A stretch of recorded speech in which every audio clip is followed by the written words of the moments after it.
जनाब सदर CBLA मुख्तार कुबर साहब, जनाब सेक्रेटरी जनरल के साथ साथ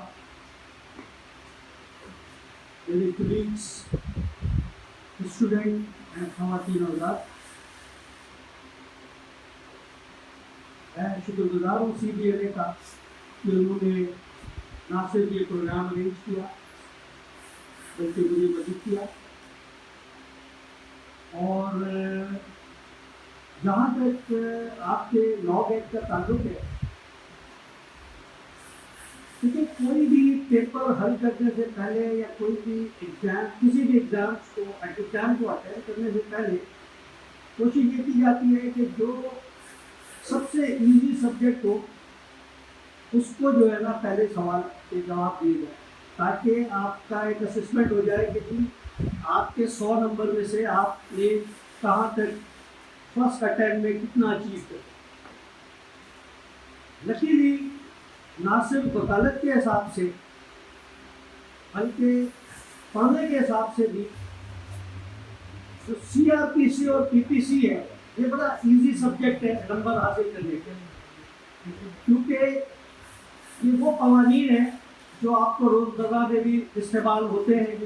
तो इसलिए ये आपको अच्छे नंबर लेने के लिए ये एक अपॉर्चुनिटी है कि अगर आप PPC और CRPC पे ज़्यादा तवज्जो दो, 10-10 नंबर के 2 पेपर है तो 20 नंबर तो ये बड़े आसानी से आएंगे, क्योंकि ज़्यादातर इसमें वो डेफिनेशंस हैं जो आपको जब आप स्टूडेंट ऑफ लॉ थे या इससे पहले ग्रेजुएशन में भी थे काफ़ी सारी चीज़ें। और being a citizen of this country हर किसी को कानून पता होना चाहिए, क्योंकि कहते हैं कि ignorance of law is no excuse.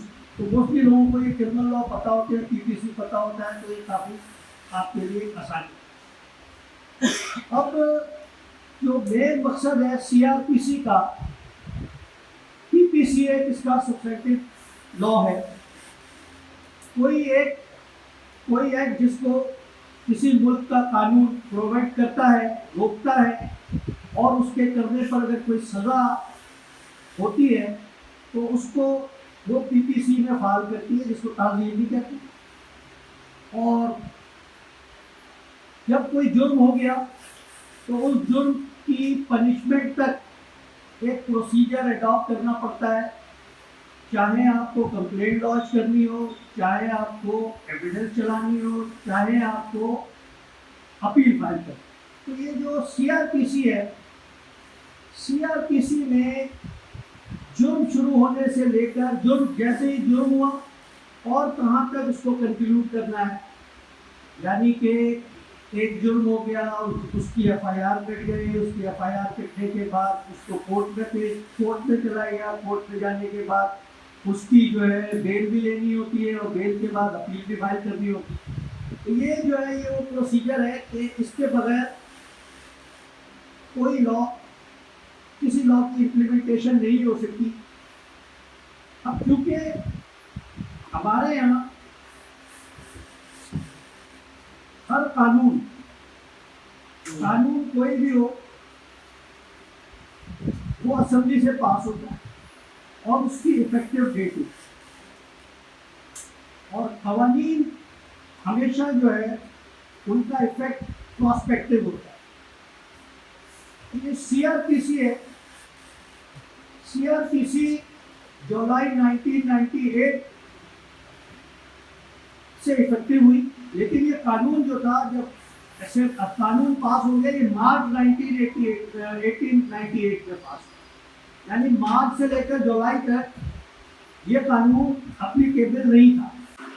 तो ये इफेक्टिव डेट बड़ी इंपॉर्टेंट होती है, क्योंकि मोस्टली अगर आपने जो भी कवानीन पढ़े होंगे उसमें होता है कि it shall come into force at once. Mostly जैसे ही किसी भी सदर पाकिस्तान ने एसेंट दे दी वो कानून राइज हो जाता है।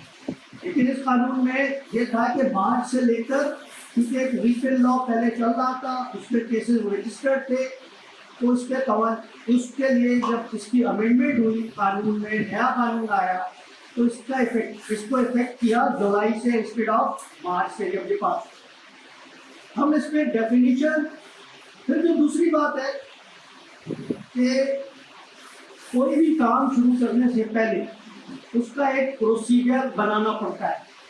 आप जैसे एग्जाम देने जा रहे हैं तो पहले आपने अपनी रजिस्ट्रेशन कराई है, उससे पहले आपने LLB किया है, उसके बाद आपको पेपर मिलेंगे, फिर आपने सीक्वेंस बनानी है। तो कोई भी कानून, किसी भी कानून की इम्प्लीमेंटेशन के लिए, उसकी इम्प्लीमेंटेशन के लिए फोर्सेस होती हैं और फिर कोर्ट होती है। अब इसके लिए हर चीज़ का एक ज़ाब्ता है, तो इसलिए डेफिनेशन जो है वो बड़ी इंपॉर्टेंट होती है। इसीलिए आपके सिलेबस में डेफिनेशन इन्होंने रखी है, जिसमें चैप्टर 1 है डेफिनेशन का। अब एक तो डेफिनेशन में कोड ऑफ क्रिमिनल प्रोसीजर, ये CRPC है। अब ये जो है CRPC है ही कोड ऑफ क्रिमिनल प्रोसीजर, ये इसकी डेफिनेशन है ऑब्वियस के। अब उसके बाद जो है दूसरा ऑर्गन जो है इसका, दूसरी डेफिनेशन है एडवोकेट जनरल की। अब क्योंकि ये कानून अभी तक हमारे पास इन फोर्स है, इसमें एक छोटी सी अमेंडमेंट भी हो गई। अब क्रिमिनल ये CRPC के लिए ये हमारे जो है ना प्रोसिक्यूटर जनरल बेसिकली आते हैं, लेकिन डेफिनेशन में अभी तक हम चल रहे हैं एडवोकेट जनरल की। एडवोकेट जनरल की डेफिनेशन वो है कि includes also a government advocate और such officer as the provincial government में अपॉइंट। क्योंकि हर प्रोविंस की लिटिगेशन का इंचार्ज जो है वो एडवोकेट जनरल होता है, इसको गवर्नमेंट नोटिफाई करती है और ये कैबिनेट से अप्रूव की होती है। तो ये एक CRPC में, अब पहले इसका CRPC में बड़ा रोल था, एडवोकेट जनरल के थ्रू ही क्रिमिनल केस चलते थे हाई कोर्ट में और फिर प्रोसिक्यूशन एजेंसी एक अलग होती। लेकिन जब से हमारे 2009 में कानून चेंज हुआ, उसमें हमारी जो है ना प्रोसिक्यूशन डिपार्टमेंट ही अलग बन गया, उसका इंचार्ज होता है प्रोसिक्यूटर जनरल।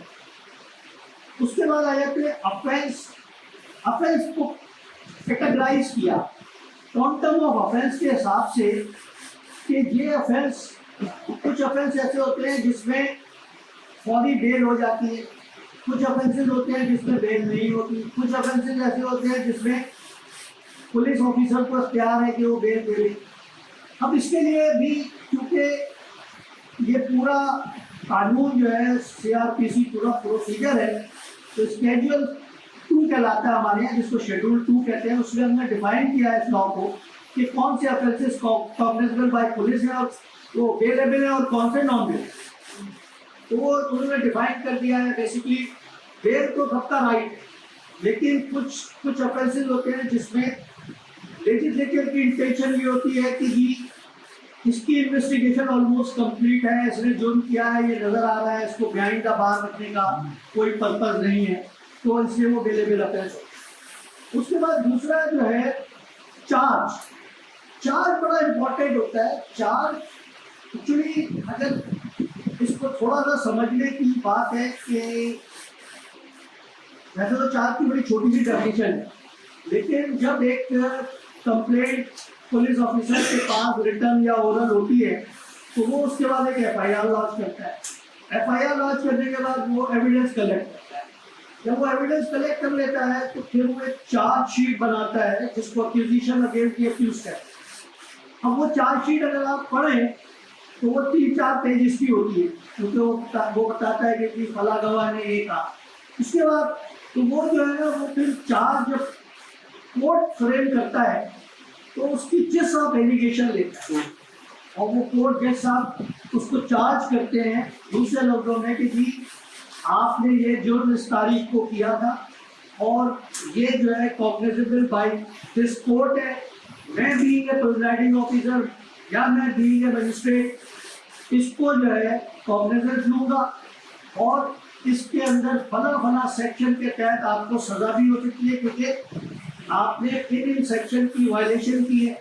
वो उसको स्पेसिफाई करता है और वो मैक्सिमम जो है वो एक पैरे में वो उसको डिफाइन करता है। तो उसको कहते ये है कि चार्ज जो है includes any head of the charge when charge contains more than one। अब जैसे मैंने अर्ज की कि अगर आपने किसी का, अगर आपके पास कोई कत्ल का केस आया हुआ है, चार्जशीट आपके पास है, तो उसने कत्ल से पहले उसने डकैती की, उसके बाद मर्डर के लिए उसके पास एक वेपन था, तो 2-3 वेपन का तो क्योंकि एक ऑफेंस ऑफ 23 का लेटर हो गया, लेकिन अगर उसने असल्ट किया है, चोरी की है, तो वो चार्ज एक ही फ्रेम करेगा। तो वो चार्ज जो है एफआईआर के बाद अभी जैसा आपकी मर्जी है कि जी वो कौन सी वायलेशन को उसमें लेते हैं या नहीं लेते। अब ये प्रोसिक्यूशन की जिम्मेदारी है कि जज साहब ने कोई चार्ज गलत फ्रेम किया तो उसको अमेंड भी करा सकते, ये जज की पूरी डिस्क्रिप्शन नहीं, लेकिन ये जज साहब ने चार्ज फ्रेम करना है। जब वो चार्ज फ्रेम हो जाएगा तो उसके बाद फिर आगे फर्दर प्रोसीड्यूर। अब ऑफेंस कॉग्निजेबल बाय पुलिस है और नॉन कॉग्निजेबल। अब एक डेफिनेशन है कॉग्निजेबल ऑफेंस, अब ये भी शेड्यूल में हमारे मौजूद है। एक ऑफेंस ये होता है कि जिसमें पुलिस को इख्तियार है, पुलिस को ये इख्तियार है कि इसको इन्वेस्टिगेट करना है। वो भी शेड्यूल 2 में लिखा हुआ है कि कौन से नॉन कॉग्निजेबल है और कौन से कॉग्निजेबल है। अब जिसमें कॉग्निजेबल ऑफेंस होते हैं उसमें पुलिस को इख्तियार है कि वो आपको अरेस्ट करे, अरेस्ट करके 24 आवर्स में जो है आपको किसी मजिस्ट्रेट के सामने पेश करे। और जो नॉन कॉग्निजेबल ऑफेंस होते हैं उसमें पुलिस को इख्तियार नहीं होता। आपकी या तो आपकी 155 में वो कंप्लेंट लेके मजिस्ट्रेट के पास लेके जाता है, या फिर मजिस्ट्रेट के पास आपको 200 CRPC में कंप्लेंट फाइल करनी। ये कॉग्निजेबल ऑफेंस की जो डेफिनेशन है उसमें वही है कि जी पुलिस अरेस्ट कर सकती है विदाउट वारंट। तो असल में वो यही पूछते हैं कि जी कॉग्निजेबल ऑफेंस में वारंट के बगैर कैसे होगा, कॉग्निजेबल ऑफेंस में पुलिस अब आपको अरेस्ट कर सकती है या नहीं कर सकती। उसके बाद जो है कंप्लेंट, जैसे मैंने अर्ज किया था, एक तो हो गया कॉग्निजेबल बाय द पुलिस। अब एक ऑफेंस ये होता है कि जी वो कॉग्निजेबल बाय पुलिस नहीं होता, या तो आप कंप्लेनेंट जो है वो मजिस्ट्रेट साहब के पास जाते हैं, या फिर जो है तो पुलिस भी एक इस्तेगासा बना के मजिस्ट्रेट साहब के पास ले जाती है कि जी इस पे ये जुर्म हुआ है। तो ये जो कंप्लेंट का वो है, complaint means an allegation made orally और writing to a magistrate. Complaint का ये जो एफआईआर आप कटाते हैं ये इंफॉर्मेशन होती है, इंफॉर्मेशन पे कॉग्निजेबल ऑफेंस अगर मेड आउट होता है तो पुलिस जो है ना वो खुद इन्वेस्टिगेट करना चाहिए। मजिस्ट्रेट के बाद अगर कंप्लेंट ले जाते हो तो मजिस्ट्रेट साहब किसी को असाइन करते हैं कि जी ये जो कंटेंट्स हैं इनकी ओरल कंप्लेंट के या वर्बल कंप्लेंट के, इसको प्रूव करने के लिए किसी को भी दे सकते हैं। तो कंप्लेंट जो है, कंप्लेंट मजिस्ट्रेट के पास फाइल होती है और इंटीमेशन इंफॉर्मेशन वो पुलिस ऑफिसर। उसके बाद है हाई कोर्ट। तमाम हर सूबे में जो एक अपीलेट कोर्ट होती है, अपीलेट और रिवीजनल कोर्ट, तो वो हमेशा हाई कोर्ट होती है, क्योंकि जब आप आगे पढ़ेंगे तो कि मजिस्ट्रेट की पावर अपनी है, फिर अपीलेट की अथॉरिटी दूसरी है। तो अब अगर कोई फैसला मजिस्ट्रेट साहब ने किया है या सेशन जज साहब ने किया है तो उसकी लीगलिटी और प्रोप्राइटी देखने के लिए रिवीजनल कोर्ट है। ये कॉन्स्टिट्यूशनल कोर्ट है, इस कॉन्स्टिट्यूशनल कोर्ट में रिवीजनल जुरिडिक्शन भी है। कोर्ट 100 वोटों भी किसी जज से किसी मजिस्ट्रेट से, किसी सेशन जज से फाइलें मंगवा के भी उसकी एग्जामिन कर सकते हैं रिवीजनल जुरिडिक्शन में। और अपीलेट जुरिडिक्शन में कोई भी किसी को भी अगर अपील का कोई फैसला पसंद नहीं आता तो वो एक स्पेसिफिक पीरियड के ऊपर अपील फाइल। इंक्वायरी, ठीक है, इंक्वायरी जो है, अब दो बातें हैं, एक इंक्वायरी होती है, एक इन्वेस्टिगेशन होती है। इंक्वायरी जैसे कि कंप्लेंट में कहा कि मजिस्ट्रेट साहब, इंक्वायरी के लिए मजिस्ट्रेट को इख्तियार है कि मजिस्ट्रेट साहब किसी को भी या तो वो किसी पुलिस अफसर को कह सकते हैं कि जी आप इसकी इंक्वायरी करें, या वो किसी को भी कह सकते हैं जो उस फील्ड का कॉम्पिटेंट होगा, जो इन्वेस्टिगेट करके प्रूव करके मजिस्ट्रेट साहब को वो पूरी कंप्लेंट दे, तो वो फिर मजिस्ट्रेट साहब जो है ना, मजिस्ट्रेट साहब इंक्वायरी का एक ऑर्डर दे सकते हैं। मजिस्ट्रेट साहब खुद इंक्वायरी नहीं कर सकते, मजिस्ट्रेट साहब, कोई मजिस्ट्रेट साहब इंक्वायरी खुद नहीं कर सकते। अब आ जाते हैं, आपकी एक डेफिनेशन है इन्वेस्टिगेशन। अब देखिए, क्रिमिनल जितने भी क्रिमिनल केसेस होते हैं उसका पूरा फोकस होता है वो इन्वेस्टिगेशन पे, क्योंकि जब भी कोई अकरेंस होती है तो ना तो उस वक्त पुलिस मौजूद होती है और ना मजिस्ट्रेट साहब मौजूद होते हैं। वहाँ जो विटनेसेस होते हैं, वो जो विटनेसेस हैं, उन विटनेसेस के जरिए, और जब आप जहाँ पे प्लेस ऑफ अकरेंस हुई है, जहाँ पे कोई वारदात हुई है, वहाँ जाके ना सिर्फ ओरल विटनेस, किसी से ओरल एविडेंस कलेक्ट करते हैं, बल्कि आपको वो जो प्लेस होती है वो खुद आइडेंटिफाई करती है कि यहाँ पे कोई एक्सीडेंट हुआ है, जिसका हम स्केच बनाते हैं। तो ये जो इन्वेस्टिगेशन होती है ये पुलिस ऑफिसर करता है, और पुलिस ऑफिसर करने के बाद उसकी जो है ना रिपोर्ट जमा कराता है मजिस्ट्रेट साहब से। अब ये फर्क हो गया ना, क्योंकि काम मजिस्ट्रेट साहब भी इंक्वायरी कर रहे हैं, मगर वो खुद नहीं कर सकते, वो किसी के जरिए कर रहे हैं, लेकिन कॉग्निजेबल ऑफेंस पुलिस होगी, वो इन्वेस्टिगेशन करेगी और वो ले जाके उसको प्रूव करके देगी, चालान पेश करेगी। चालान पेश करने के बाद जज साहब उसको, मजिस्ट्रेट साहब उसके ऊपर जुडिशियल प्रोसीडिंग स्टार्ट करेंगे। अब ये आ गया judicial proceeding. Judicial proceeding includes any proceeding in course which evidence is or may legally taken on note। अब मजिस्ट्रेट साहब जब लीगल प्रोसीडिंग इनिशिएट करेंगे तो अब पुलिस वाला कभी आपसे नहीं कह रहा है कि आप कोर्ट पे बयान दें कि आपने क्या देखा। वो तो कहेगा जी जब फायरिंग हुई तो क्या हुआ, तो कोई आके बताएगा कि सर मैं उधर देख रहा था, या कोई कहेगा जी मैंने बिल्कुल सामने देखा है, जी फलां साहब थे उन्होंने हिट किया और या गोली चलाई, जो भी हुआ।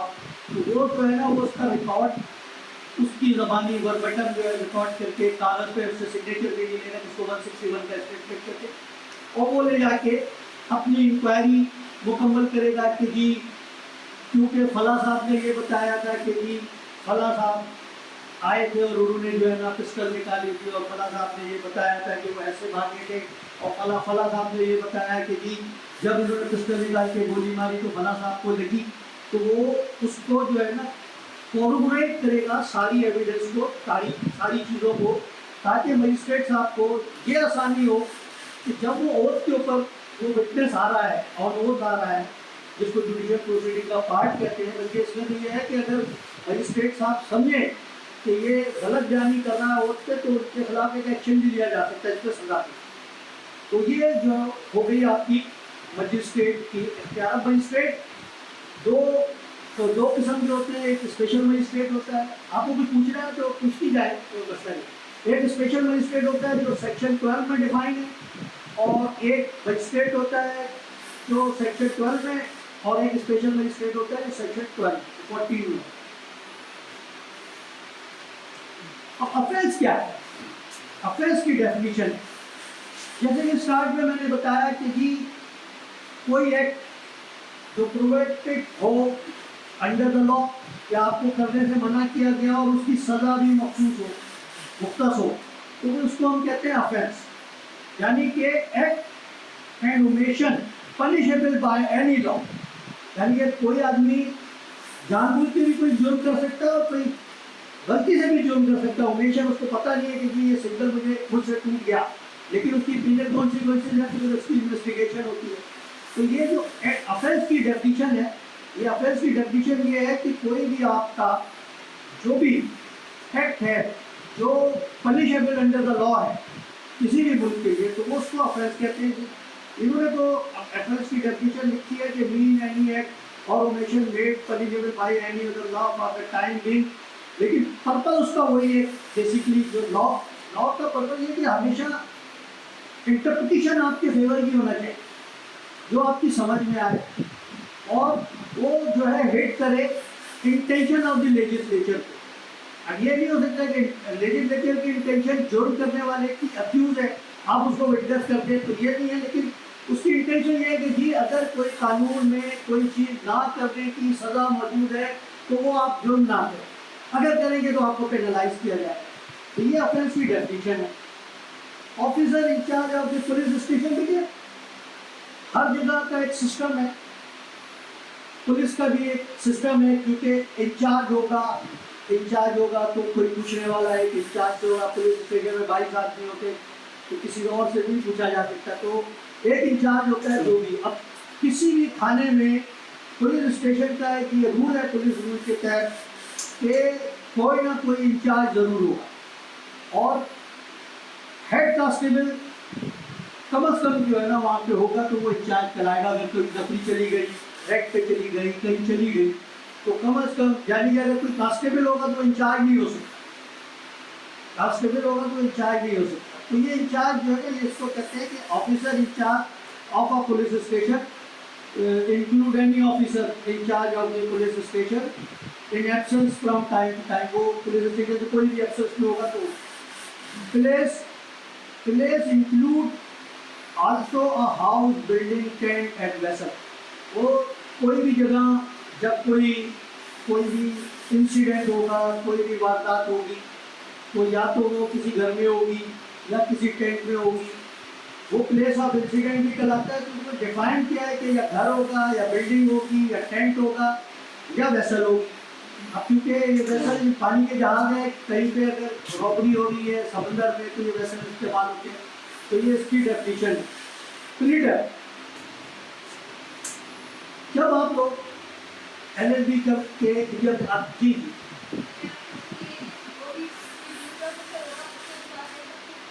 असल में उस वक्त यही जी मैंने आज कहा ना कि अगर वैसे तो SHO डिफाइन होता है सीनियर हाउस ऑफिसर, लेकिन इस बार अगर थाने में कोई नहीं तो हेड कांस्टेबल जो होगा मिनिमम, वो भी इंचार्ज हो सकता है। लेकिन ये नहीं हो सकता कि अगर कोई सिपाही खाली बैठा हो तो वो फिर इंचार्ज नहीं हो सकता।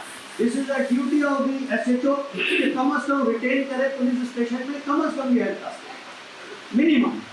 ये जिसके पास नहीं जी, जिसके पुलिस रूल में लिखा हुआ है, यहाँ डिफाइन नहीं है, या तो इन्होंने डिफाइन कर दिया कि कोई नहीं होगा, तो फिर जो है ना पुलिस कोई भी हो सकता है, इसलिए ये।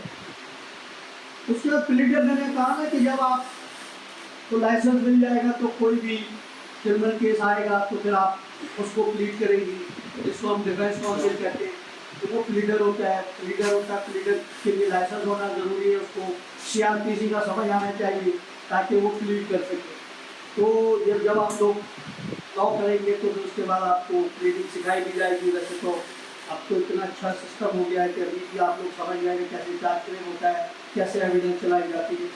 अच्छा, उसके बाद पुलिस स्टेशन, ये भी एक गवर्नमेंट, प्रोविंशियल गवर्नमेंट का इख्तियार है कि वो किसी भी जगह को नोटिफाई कर दे कि ये पुलिस स्टेशन। अगर कोई जगह नोटिफाई नहीं होगी पुलिस स्टेशन, तो फिर जो है पुलिस वाला किसी को अरेस्ट करके किसी ऐसी जगह नहीं ले जा सकता जहाँ पर जो जगह नोटिफाई नहीं हो। नोटिफाई नहीं होगी तो वो फिर पुलिस स्टेशन नहीं होगा। अगर वो पुलिस स्टेशन नहीं होगा तो उसके अंदर FIR बुक भी नहीं होगी। तो इसलिए जो है ना इन्होंने बताया कि police station mean any post or place declared generally or specially by the province to be a police station.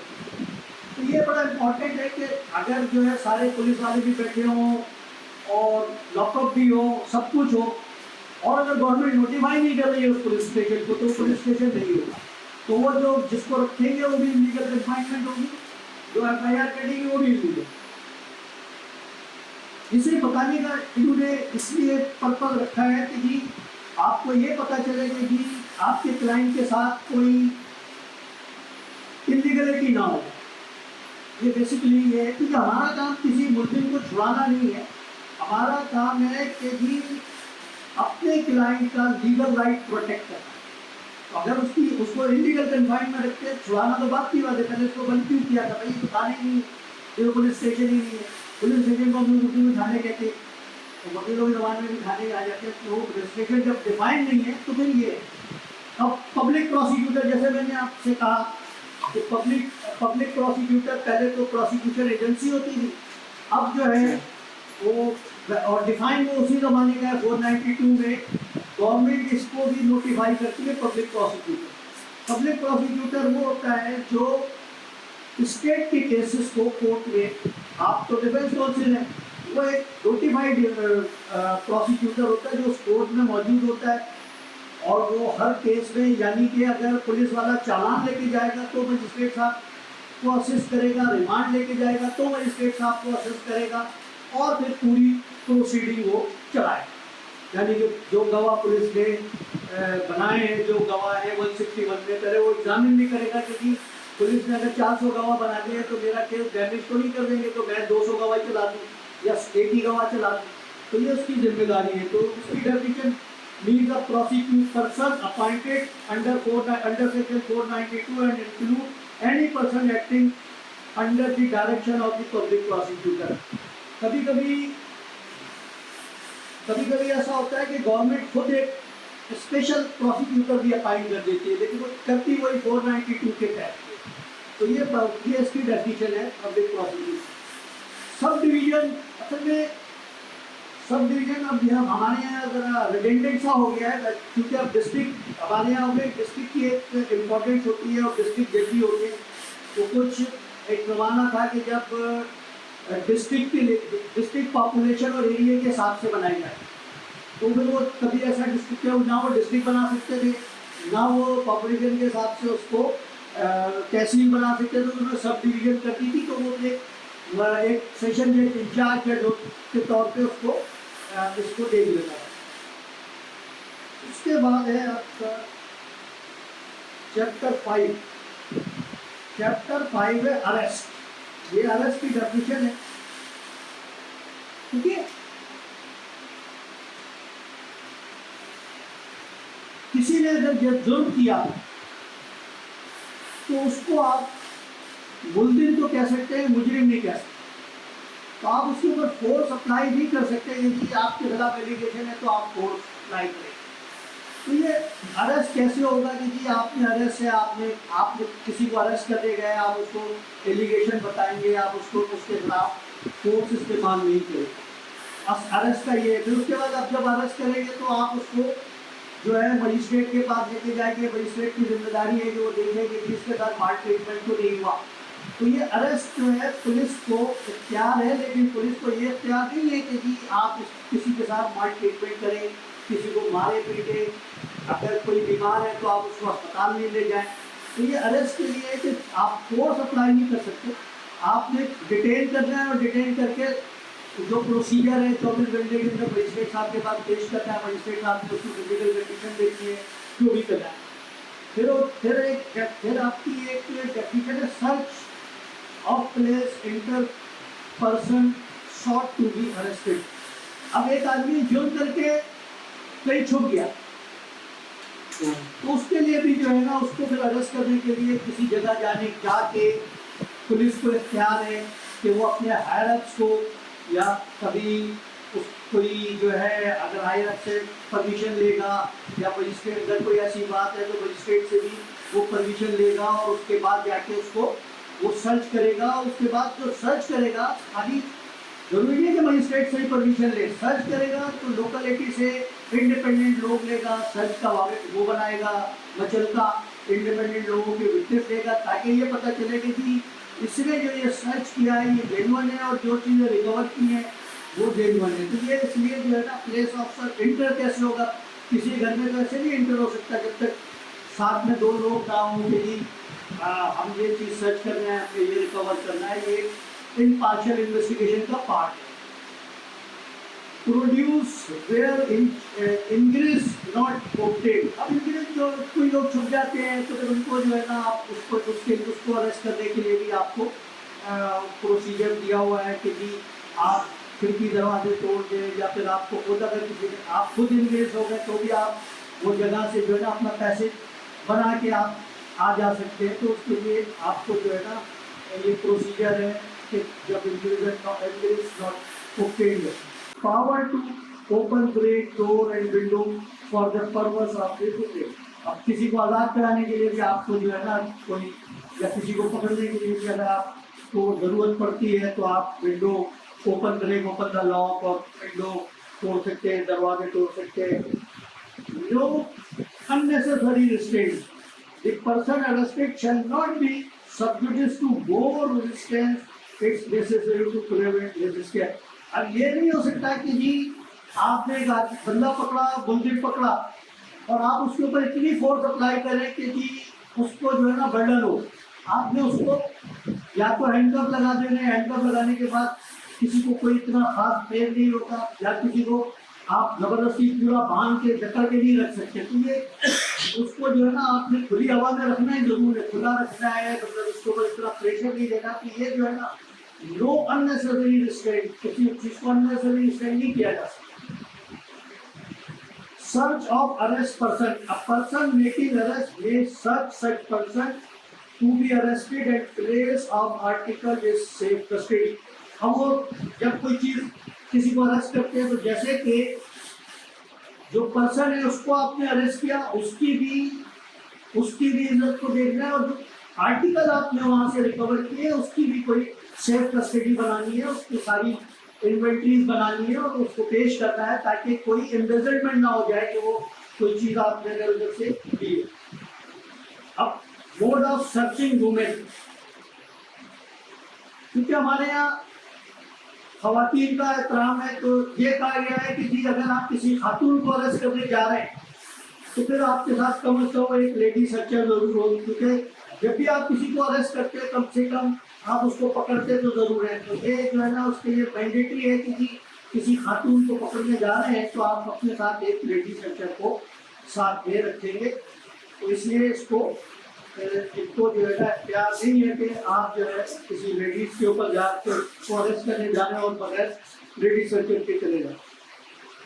Power to seize the offensive weapon, offensive weapon का भी जो मैंने कहा ना कि क्योंकि अब एक वेपन आपने ऑफेंसिव वेपन दिया, वो आपने नेचुरली उसको सीज करना है, उसके बाद वो पुलिस को कोर्ट में भी पेश करना है, क्योंकि जब तक आप वो एविडेंस के तौर पे नहीं लाएंगे तो ये कैसे होगा, क्योंकि इसके दो पार्ट होते हैं। अगर कोई ऑफेंसिव वेपन है तो उसके तो आपको जो है ना उसकी ब्लास्टिंग भी करानी पड़ती है और उसके और भी टेस्ट होते हैं। तो इसलिए जो है ना आपने उसको जो है ना ऑफेंसिव वेपन को सीज करना है, क्योंकि वरना तो प्रूफ ही नहीं रहेगा कि जी इस गन से भी मारा गया, उससे मार दिया गया, तो फिर आप प्रूफ नहीं कर सकेंगे। कोर्ट वर्दी एविडेंस ही है ये कि जब तक कोई आइडेंटिफाई ना करे, कोई उस वेपन को आइडेंटिफाई ना करे और वेपन मैच ना करे अपनी रिपोर्ट के मुताबिक, तो ये इसलिए जो है ना इसको ऑफेंसिव वेपन को आपने सिक्योर करना है, सीज करके प्रॉपर सीजर मेमो के जरिए कोर्ट में पेश करना है। Examination of person accused of rape etcetera by the medical, अब वो क्योंकि ये जो रेप के केसेस होते हैं, क्योंकि इसको जो है ना कॉरिलेट करना होता है तो मेडिकल रिपोर्ट जरूरी होती है। तो मेरा जैसे ये इसके लिए क्योंकि ये जो एविडेंस होती है बॉडी पे ये कुछ अर्से बाद ज़ाया हो जाती है, तो इसको फिर वो मेडिकल ऑफिसर के पास आपको इसको लेके जाना पड़ता है, तो वो उसकी मेडिकल रिपोर्ट होती है ताकि इसको भी प्रूव किया जा सके। When the police may arrest without warrant, अब ये वही बात है कि जी पुलिस ऑफिसर जो है विदाउट वारंट के भी मैंने जैसे शुरू में भी आया था कि जी जो कॉग्निजेबल और नॉन कॉग्निजेबल है, जो कॉग्निजेबल ऑफेंस है मेड आउट होता है जिसमें पुलिस जो है चालान कर सकती है, तो वो बगैर मजिस्ट्रेट साहब के वारंट के वो उसको कॉग्निजेबल बाय पुलिस है तो अरेस्ट कर सकती है, लेकिन फिर वो 24 घंटे में उसको मजिस्ट्रेट साहब के पास पेश करना है। मजिस्ट्रेट साहब ने देखना है कि अगर ये वाकई इसको अरेस्ट सही किया है तो फिर उसके खिलाफ वो कॉग्निजेबल देते हैं, नहीं तो डिस्चार्ज भी कर सकते हैं। वो अभी आपके यहाँ 63 में है भी, तो वो ये है। फिर arrest vagabond habitual robbers, अब ये जो है ना जो हैबिचुअल लोग होते हैं जिसको 550 कहलाता है कि ये आवारगी में घूम रहे हैं और इस किस्म के, तो उनको भी पुलिस जो है ना अरेस्ट कर सकती है और उसके बाद उनको जो है ना मजिस्ट्रेट साहब के पास पेश कर सकती है। और मजिस्ट्रेट को एक इख्तियार है कि इसमें छोटे छोटे फाइन होते हैं, वो उसको उसी हिसाब से मजिस्ट्रेट साहब उसको संशोर भी कर सकते हैं, कोई पनिशमेंट भी दे सकते हैं, और कोई किसी केस में इन्वॉल्व होता है तो वो उसकी इन्वेस्टिगेशन होती है तो उसको किसी केस में फिर वो इन्वेस्टिगेशन में देखते हैं तो वो उस पर चालान भी कर सकते हैं।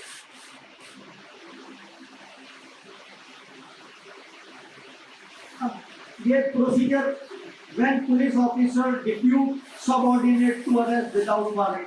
अब एक कॉग्निजेबल ऑफेंस है पुलिस का, और तो वो पुलिस वाला खुद भी, इन्वेस्टिगेशन ऑफिसर खुद भी कर सकता है, अपने सबॉर्डिनेट को भी भेज सकता है कि भाई इसको जो है आप जाके अरेस्ट कर ले। तो ये उसकी, क्योंकि ये उसका प्रोगेटिव है, इंचार्ज तो खुद है, तो कोर्ट में चालान भी उसने पेश करना है, लेकिन क्योंकि अरेस्ट के लिए वो जो है किसी को डिप्यूट कर सकता है। ये लॉ में उसको एक इख्तियार दे दिया है। कभी कभी इन्वेस्टिगेशन ज़्यादा होती है, लोग ज़्यादा पकड़े हुए होते हैं, किसी को पकड़ना होता है कि वो स्किप ना कर जाए, तो फिर ये पावर डेलीगेट कर सकते हैं। जजेस भी अपने पावर डेलीगेट करते हैं, तो वो एक प्रोसीजर है कि ये पावर डेलीगेट कर सकता है।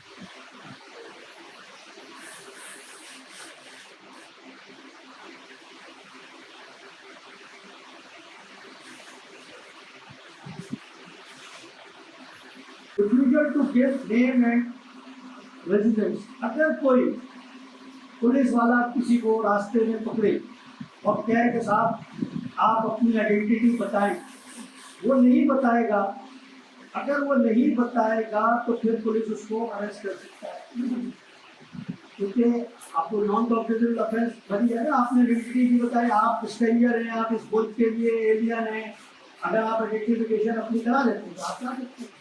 तो ये जो है, इसलिए ये भी एक इख्तियार है कि ये बहुत कम होता है, क्योंकि अब वो हालात भी है। उस जमाने में ऐसा होता था कि कोई बॉर्डर क्रॉस करके आ गया तो फिर आइडेंटिफिकेशन के बच्चे होते उससे। इस सूरत में पुलिस वाला जो है वो नहीं कह सकता है कि आप आइडेंटिटी हर सूरत में कह सकता है, अगर आप पुलिस वाले को शक हो जाए। देखिए पुलिस का काम ही यही, जितनी इन्फोर्समेंट एजेंसीज हैं उनका काम ही यही है कि वो अपनी लैंड को सिक्योर करें। सॉवरेनिटी ऑफ द कंट्री जो है ना, वो ज़्यादातर आती है इन लोगों के हाथ में। अब अगर शक्ल से मैं आपको इंडियन लग रहा हूँ या अफगानी लग रहा हूँ तो उसे पूछ सकता है, क्यों नहीं पूछ सकता भाई? उसके तो सस्पिशियस पे पुलिस जो है, अगर आपकी गाड़ी खड़ी है, गलती है उसकी, वो उठाएगी गाड़ी, बोली 2 दिन से खड़ी है, पहले जाके थाने में मजिस्ट्रेट साहब से भाई क्यों खड़ी थी आप, गाड़ी खराब थी, आप घर के साथ क्यों नहीं खड़ी थी? तो ये जो है सस्पिशियस को आप बना नहीं कर सकते। ये हमने अपने हर मुल्क की सॉवरेनिटी के लिए आपने ये सारी चीज़ें कर दी होती है। अरेस्ट, अच्छा उसके बाद है कि persuade of offender into the other jurisdiction. The police officer may arrest any person into any place in Pakistan. अपने किसी भी ऑफेंडर को, किसी को भी पुलिस ऑफिसर किसी भी जगह से पकड़ सकती है, अपनी टेरिटोरियल जुरिडिक्शन में, पाकिस्तान में रहेगा पाकिस्तान। तो ये एक परसूट ऑफ द ऑफेंडर हो गया। Arrest by the private person and produce on such arrest. अब कोई एक्सपॉन्डर होता है तो ये भी होता है कि उसको पुलिस ही पकड़े। ये सिटीजन की जिम्मेदारी है कि जी सर हमने अखबार में पढ़ा था कि ये एक्सपॉन्डर है या इसका जो है वो, लेकिन उसने उसको पकड़ के पुलिस को देना है कि जी ये जो है arrest by the private person and produce on such arrest. जिस अगर आप पुलिस को दे दें, अगर आपके पास कोर्ट है तो आप कोर्ट को दे दें, तो ये आपकी एक जिम्मेदारी है, मोरल ओब्लिगेशन है क्या। उसके बाद है section 60, person arrested to be taken before the magistrate और officer in charge of the police station. अब किसी को भी पकड़े पुलिस, किसी भी केस में कॉग्निजेबल बाय पुलिस है, उसके बाद उसको इख्तियार नहीं है, उसने मजिस्ट्रेट के पास पेश करना हो। अब ये जो ऑफिसर इंचार्ज की बात है, तो जब भी किसी को अरेस्ट किया जाता है तो थानों की बुक्स होती है, पुलिस स्टेशन में बुक होती है, उसमें एंट्री होती है। पहले तो वो उसकी थाने में लाएगा, पुलिस स्टेशन में लाएगा, उसकी एंट्री करेगा, चाहे वो FIR में ना हो, वो एंट्री करेगा और एंट्री करके फिर मजिस्ट्रेट के सामने पेश करेगा 24 घंटे के अंदर। एंट्री नहीं होगी तो वो कैसे पेश करेगा? वो 36 घंटे में पेश करेगा तो उसकी एविडेंस कोई नहीं। तो जब ये मजिस्ट्रेट साहब का भी काम है, और जब आप वकील बने और आप किसी मुलजिम की तरफ से जाए तो रिमांड के वक्त भी आप ये क्यों कर सकते हैं कि जी इसको तो 2 दिन पहले पकड़ा था, देखिए जनाब ये कहाँ है, इसका अरेस्ट कब दिखाया है। तो ये जो है ना, ये नॉर्मली इसको इग्नोर करते हैं लोग, लेकिन जो प्रोसीजर ये बड़ा किसी रेगुलेटर का विजन ये होता है कि जी बहुत आगे तक जाए या बहुत पीछे तक जाए। अब ये इंटरप्रिटेशन आपकी है कि आपने इसको कहाँ पे अपने क्लाइंट के फायदे के लिए इस्तेमाल करना। क्योंकि आपको पता है ना कि आपके क्लाइंट को फायदा पहुंचाना है with in the four corner of the law. ये इसलिए जो है इसको अच्छा पर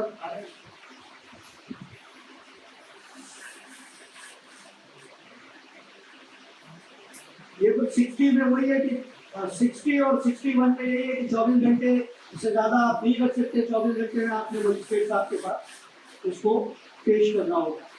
police to report the apprehension, officer in charge police station shall report to जिला नाजिम डीएसपी। और असल में इनका ये है कि इनका भी एक सिस्टम है। अगर आप कोई एफआईआर पढ़े तो उसमें लिखा होता है कि एज पर लॉ तमाम लोगों को उसकी एफआईआर भेज दी गई है कॉपी। तो इसका भी यही तरीका कार है कि जी आपने अपने बॉसेस को एज पर पुलिस रूल उनको इंटीमेट करना है कि जी एक स्टेटस के तौर पर जो है कि रिपोर्टिंग हो जाती है, कितने जुर्म हुए, सारे हायरस में चले जाती है पुलिस की, उसको रिपोर्ट करना है सॉरी डीएसपी को या नाजिम जिला नाजिम को। ये इसका कानून है और ये पुलिस रूल के तहत आता है। डिस्चार्ज ऑफ द पर्सन अपनी एंगेज, जैसे मैंने अभी आपसे कहा था 63 में मजिस्ट्रेट साहब समझे कि पुलिस वाला इसको गलत पकड़ के ले आया। पुलिस के पास कोई ऐसी एविडेंस नहीं है कि जिससे ये प्रूफ हो कि जी ये इस केस में इन्वॉल्व था। मजिस्ट्रेट साहब को इख्तियार है कि उसी वक्त उसको छोड़ दें, वो 63 में होता है। अच्छा, offense committed in magistrate prison, state may himself arrest any offender or order anyone else in any offense is committed in his prison। अब मजिस्ट्रेट के प्रेजेंस में कुछ कोई ऑफेंस हो जाए, क्योंकि मजिस्ट्रेट इंक्वायरी ऑफिसर नहीं है।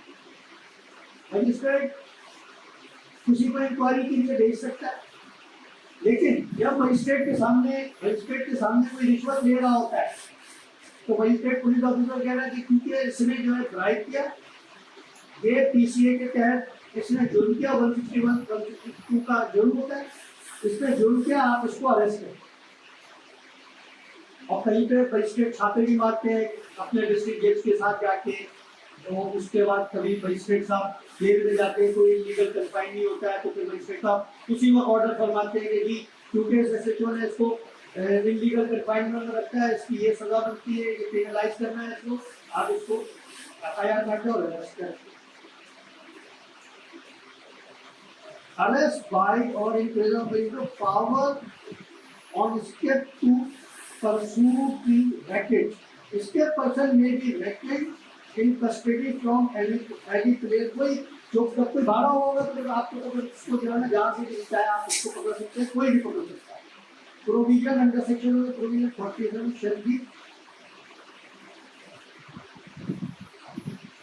अरेस्ट के लिए जो है, अरेस्ट के लिए जैसे पीछे भी अपने इसको पढ़ा कि 47 में 48 में 49 में कि जी आप अरेस्ट के लिए कैसे जो है दरवाज़ा भी खुलवा सकते हैं, दरवाज़ा तोड़ भी सकते हैं, खिड़की तोड़ सकते हैं। तो ये इसकी जो है ना 48 49 अप्लाई अरेस्ट अंडर सेक्शन 66 पे वो उसको सारी चीज़ें हैं कि इंग्रेस को कैसे करेंगे, इंग्रेस को पेड कैसे करेंगे, power break open the lock कैसे है, वो सारी चीज़ें।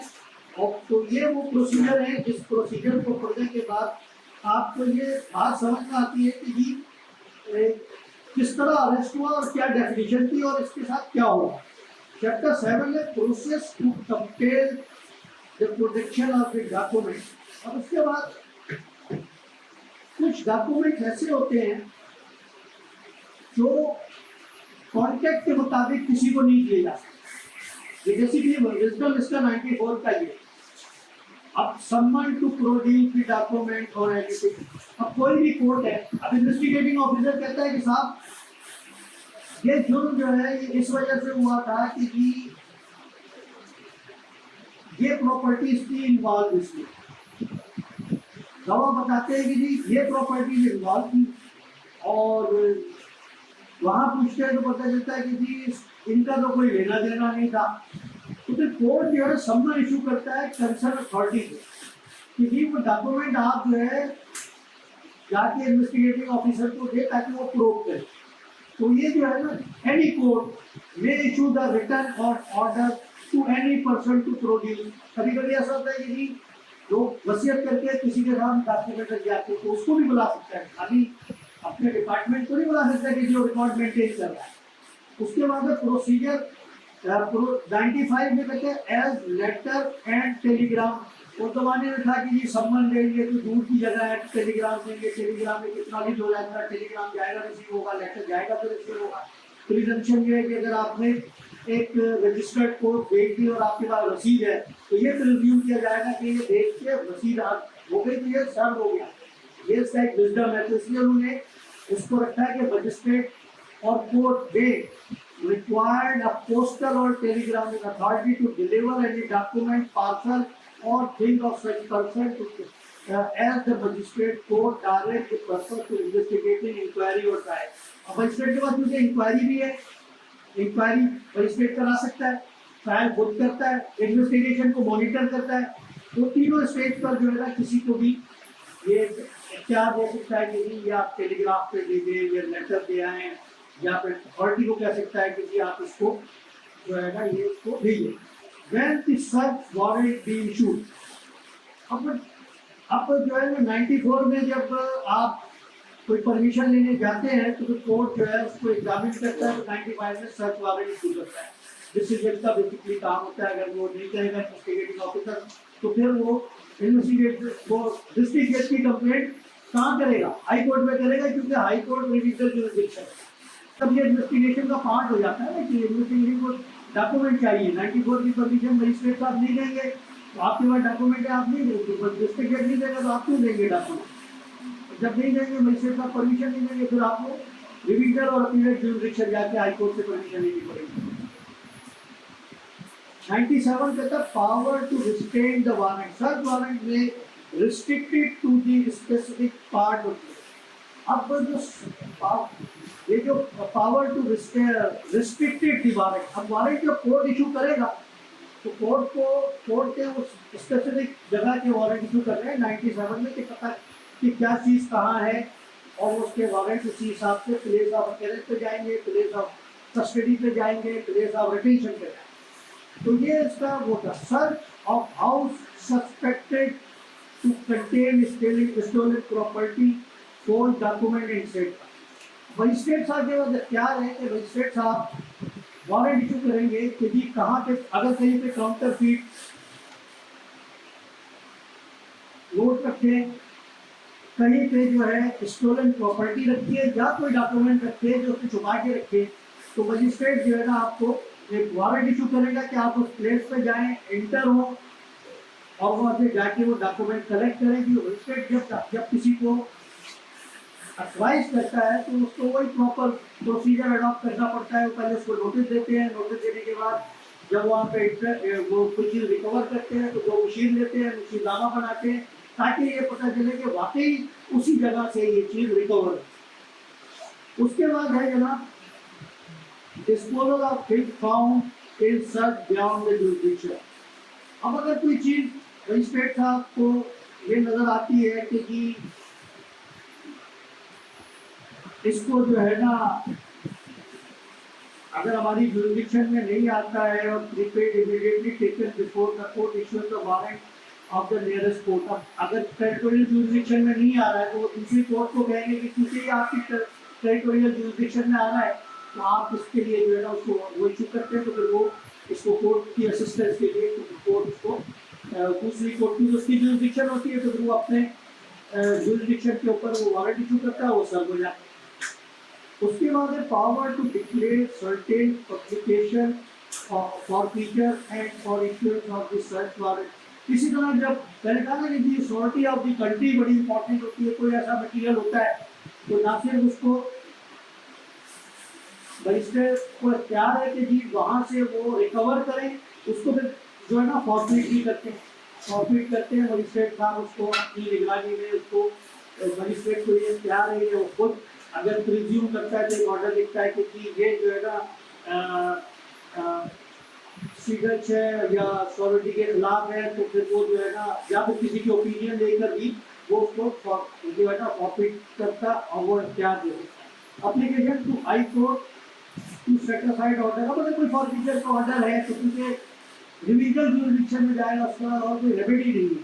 कन्वेक्शन अगर आपको मजिस्ट्रेट का ऑर्डर है तो फिर आप हाई कोर्ट में जाएंगे, और ये भी इसकी भी यही इख्तियार है कि मजिस्ट्रेट के ऑर्डर को आप, क्योंकि ये लीगल इशू है, यदि आपने फॉरफिचर किया, फॉरफिचर की होना नहीं चाहिएगा, तो हाई कोर्ट की तो रिलीजल जुरिडिक्शन है और अपीलेट जुरिडिक्शन है, तो हाई कोर्ट के बाद जाएंगे क्योंकि फॉरफिचर गलत है।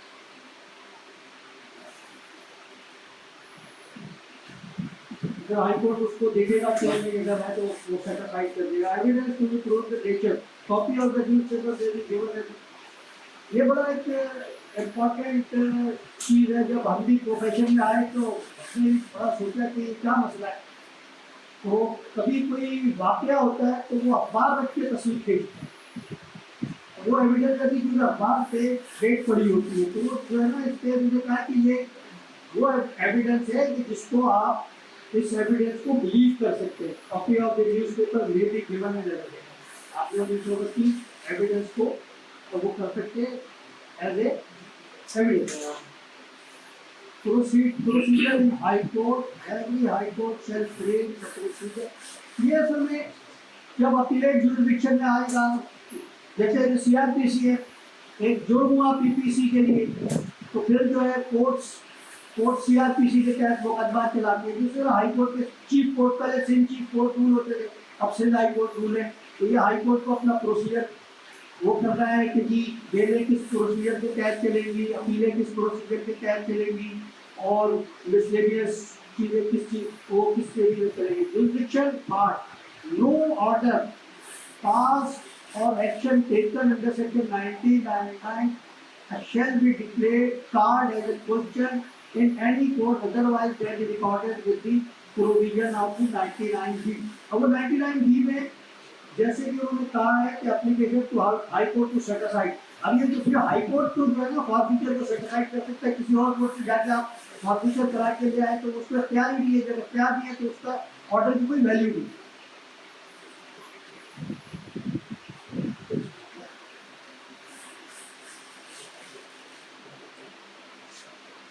उसके बाद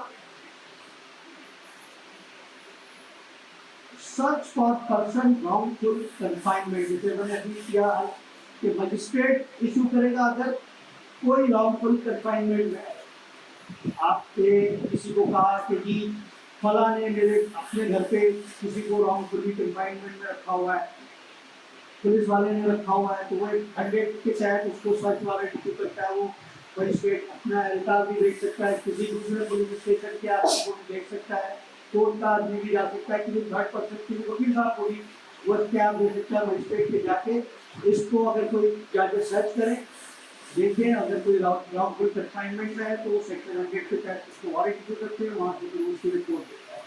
direction and sector to search for provision 43, 75, 84 shall be so called they be applied of the search of warrant under section 90। वो वारंट को सर्च करने का एक प्रोसीजर है कि सर्च, वो जो सर्च वारंट है वो कैसे एग्जीक्यूट होंगे, वो पहले भी हमने इसको देखा 43 से 75, 77। A person in charge of close place to allow search।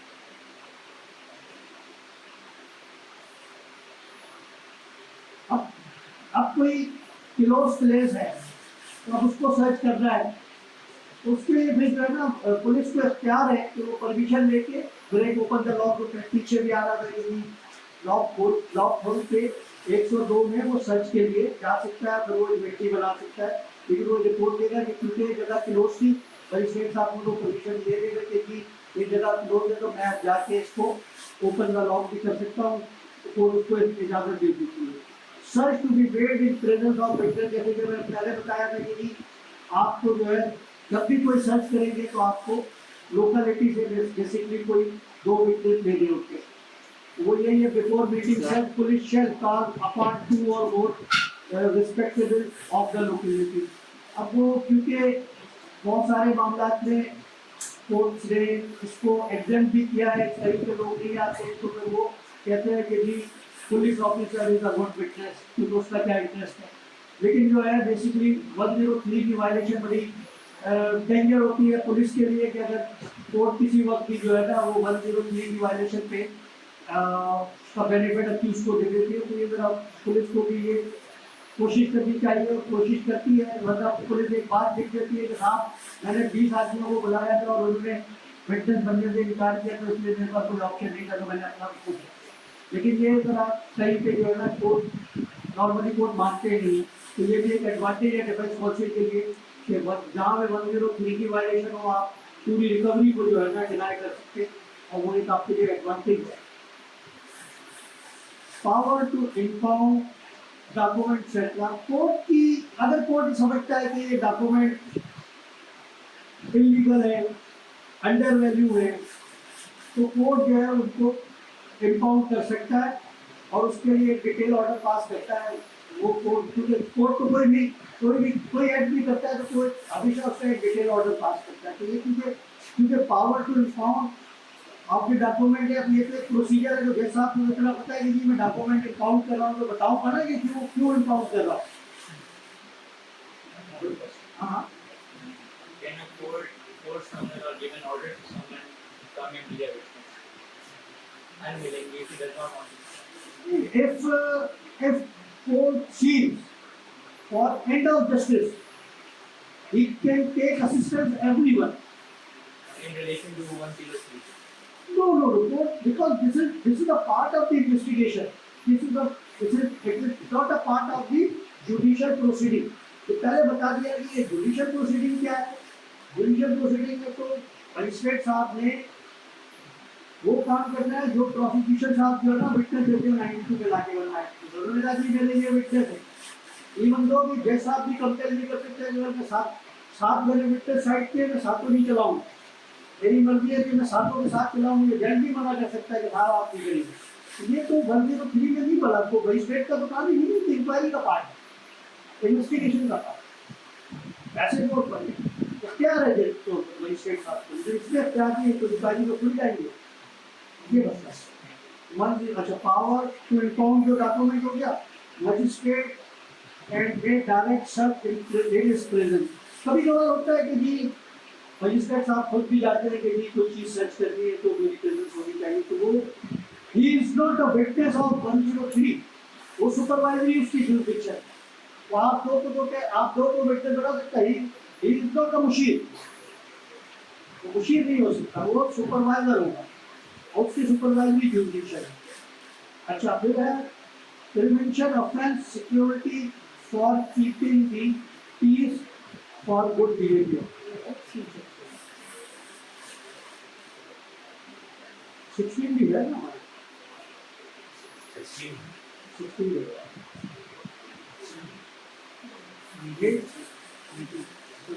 Eight है कंप्लेंट टू मजिस्ट्रेट।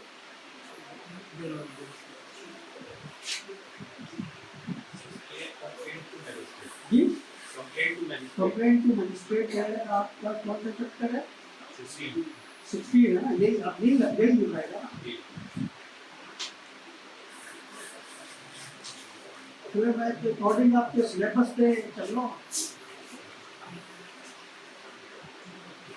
अब जैसे कि हमने शुरू में ये बात बताई थी कि एक कॉग्निजेबल बाय पुलिस है, अब एक अफेंस मेड आउट हो जाता है, कॉग्निजेबल बाय पुलिस नहीं है, आप थाने जाते हैं, पुलिस वाला कहता है साहब ये तो कॉग्निजेबल बाय पुलिस नहीं है, मैं तो इसकी FIR नहीं करता, क्योंकि पुलिस को इख्तियार नहीं है कि उसके वो पहले सबसे पहले आपकी बात सुनेगा, फिर कहेगा कि जी इसके तहत तो जो जुर्म बनता है वो ये बनता है और इस जुर्म में तो मेरे पास इख्तियार नहीं है, मैं कैसे इसको प्रूव करूँगा, मैं कैसे इसकी FIR काटूंगा, मैं कैसे इन्वेस्टिगेशन करूँगा। तो फिर जो है वो फिर हमारे पास एक रास्ता होता है कि जी हम वो कंप्लेंट डायरेक्ट कंप्लेंट कहलाती है, वो हमने जाके मजिस्ट्रेट साहब के सामने वो कंप्लेंट फाइल करना पड़ती है। कभी कभी ऐसा भी होता है कि जी पुलिस जानबूझ के आपके कॉग्निजेबल ऑफेंस में भी FIR नहीं काटती, तो उस पर भी दोनों ये, एक तो ये रास्ता है, दूसरा 22A का रास्ता है। लेकिन जो मेन रास्ता ये है कि इस पे ये है कि आपको एक कंप्लेंट फाइल करना पड़ती है, तो पूरा ओनर्स आपके पास हो।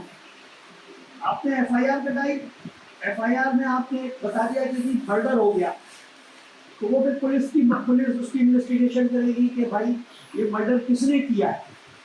लेकिन जब आप एक कंप्लेंट भी फाइल कर सकते हैं, जब आप एक कंप्लेंट फाइल करेंगे तो फिर ओनर्स आपके ऊपर होगा कि आप मजिस्ट्रेट को जाके बताएंगे, और मजिस्ट्रेट उसकी जब इंक्वायरी करेगा तो मजिस्ट्रेट आपसे ही कहेगा कि जी मुझे एक विटनेस भी लाके दो, मैं प्रूव करने के लिए।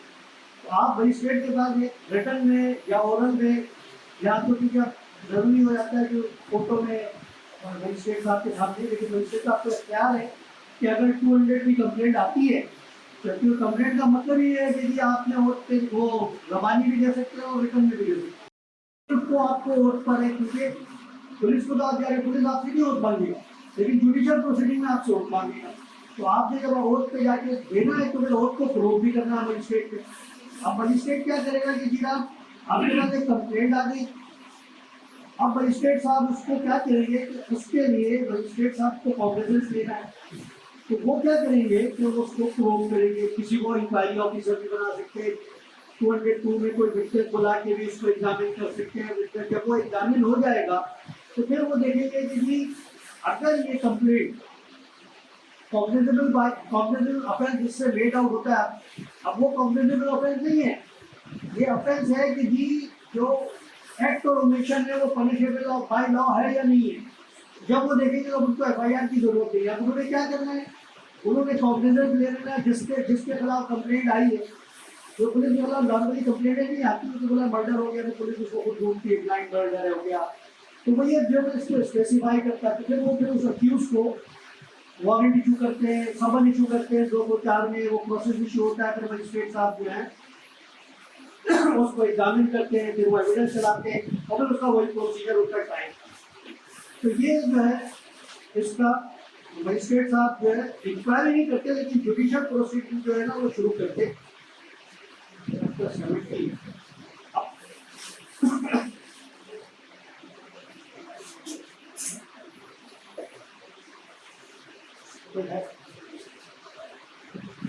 अब जब मजिस्ट्रेट साहब के पास कंप्लेंट आई, उन्होंने प्रूव कर लिया।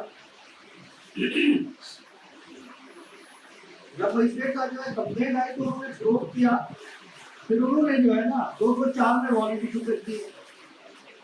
उसमें वारंट इशू कर दिया कि कंसीडर किया जाएगा sufficient ground to proceeding in accordance with column 2 of schedule shall be issue summon the attack the abuse warrant etc. अब जब ये जो है उनको समन इशू करते हैं, फिर वो अक्यूज साहब आएंगे और उसको कोर्ट कहेगा कि जी क्योंकि ये आपके खिलाफ केस बनता है, या तो आप अंडरटेकिंग दे दें कि आप हर तारीख पे आएंगे, या तो मजिस्ट्रेट की अपनी डिस्क्रिप्शन है कि वो कोई श्योरिटी ले ले, फिर वो उसकी प्रोसीडिंग चलाते हैं मजिस्ट्रेट साहब।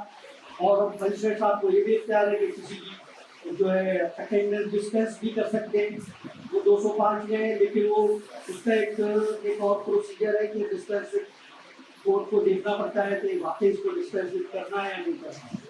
लेकिन जो है ये कोई आपका राइट नहीं है डिस्टेंस करना, ये कोर्ट का इख्तियार है। जहाँ पे कोर्ट का इख्तियार होता है तो कोर्ट अपनी पावर खुद एक्सरसाइज करता है, कोई कोर्ट को कंपेयर नहीं कर सकता।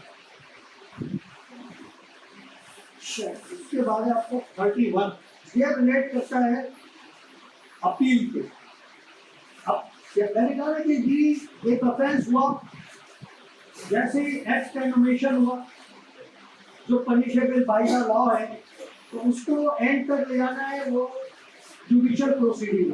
अब जैसे आपने या छोड़ देना है या सजा दे देनी है। अगर छोड़ दिया तो जो कंप्लेनेंट है वो एग्रीड हुआ, और अगर सजा दे दी तो बिल्कुल एग्रीड हुआ, उसने कहा भाई मैंने जो नहीं किया जैसा आपने मुझे गलत कन्विक्ट कर दिया।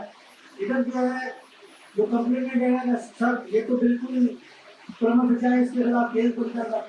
अब उसके बाद भी अपीलेट अथॉरिटी जो है वो उसका इख्तियार है कि उसने इसको फिर एग्जामिन करना है ऑन दी। अब ये अपीलेट अथॉरिटी एविडेंस ही रिकॉर्ड करेगी, अपीलेट अथॉरिटी उस एविडेंस को एग्जामिन करेगी कि भाई जो एविडेंस रिकॉर्ड हुई मजिस्ट्रेट साहब ने उस एविडेंस को सही पढ़ के सही फैसला दिया या नहीं, तो अपील अथॉरिटी का सिर्फ ये है।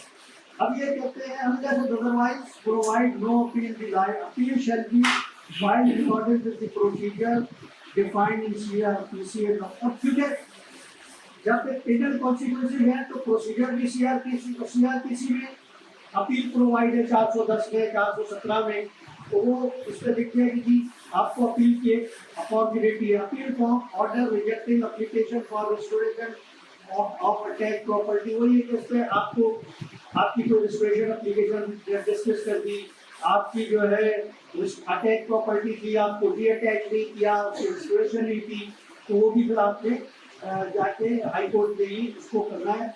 अब उसके बाद appeal from order requiring security keeping the peace और फॉर गुड बिहेवियर। उसकी भी अपील है कि अगर कोई पर्सन है उसकी अपील है गुड बिहेवियर की और मजिस्ट्रेट ने उसके 118 में जो है ना बुक किया, तो उसकी भी अपील वो हाई कोर्ट में लेके आएगा। 406 appeal from the order refusing to accept और रिजेक्ट श्योरिटी। अब जो है कोर्ट को इख्तियार तो है, कोर्ट की बिल्कुल डिस्क्रिप्शन है कि जी वो कह कि ये सॉल्वेंट श्योरिटी नहीं है, मैं नहीं मानता, लेकिन अब जो है तो हाई कोर्ट के पास जाना पड़ता है कि साहब ये मुझे 10,000 रुपए की श्योरिटी दी है, मेरा मोबाइल भी 15,000 का है, लेकिन 10,000 की नहीं मैं मानता, तो फिर वो हाई कोर्ट इसको एग्जामिन करता है। फिर वो हाई कोर्ट की जुरिडिक्शन है जिसे कह के या खुद भी इसको एग्जामिन करता है कि वाकई ये जो है ना सॉल्वेंट श्योरिटी है, तो फिर उसकी अपील है। बेसिकली देखिए हर जगह पे मॉनिटरिंग का भी सिस्टम है। अब इसमें मॉनिटरिंग में ये भी है कि मजिस्ट्रेट साहब ने गलती कर दी है तो मजिस्ट्रेट साहब को पेनलाइज किया जाए, तो मजिस्ट्रेट साहब को नहीं पेनलाइज किया जाता है, लेकिन आपकी रेमेडी मौजूद है तो आपको जो है ना रिलीफ अपील कोर्ट दे देती है। अपील फ्रॉम सेंटेंस, जैसे मैंने आपको कहा था कि अगर कोई सेंटेंस किसी को हो गई तो फिर वो सेंटेंस जिसके खिलाफ सजा हुई है वो फिर आएगा अपीलेट कोर्ट में। उसके जो है थोड़ी सी जुरिडिक्शन का है मामला कि 4 साल से कम सजा होगी तो फिर वो वही जाएगा, डिस्ट्रिक्ट जेल के बाद 4 साल से ज़्यादा सजा होगी तो वो हाई कोर्ट आएगा। उसके appeal to court of session वही है कि an appeal to the court of session shall be heard by the session जज। जब सेशन जज आएगी सेशन जज करेगा। अब सेशन जज का प्यार है कि सेशन जज का पावर है कि वो किसी एडिशनल सर्टिफिकेट को दे। उसके appeal from sentence of court of session, any person convicted on trial held by the session judge or additional session judge may be filed appeal before the high court। Session जज की appeal session जज तो नहीं सुन सकता, तो supervisory jurisdiction भी high court को है, फिर वो हाई कोर्ट में अपील फाइल करेगा। फिर हाई कोर्ट में वो एग्जामिन करना है कि जो एविडेंस रिकॉर्ड करी उसकी बेसिस के ऊपर सेशन जज ने सही फैसला किया या नहीं किया। Appeal from sentence of high court, when the person is convicted to trial by a high court in exercise of presidential jurisdiction will lie the high court also। अब इसमें क्योंकि इंट्रा कोर्ट अपील है, कुछ ऐसे कवानीन है जिसमें single जज हाई कोर्ट का जो है ना उसकी अपील खुलता है, तो फिर उसी कानून में लिखा हुआ है कि इसकी अपील हाई कोर्ट में जाएगी, इंट्रा कोर्ट अपील कराएगी। पहले एक ये सुनना था, दो इंट्रा कोर्ट है, वरना दूसरे लोग इसको जानेंगे तो सुप्रीम कोर्ट।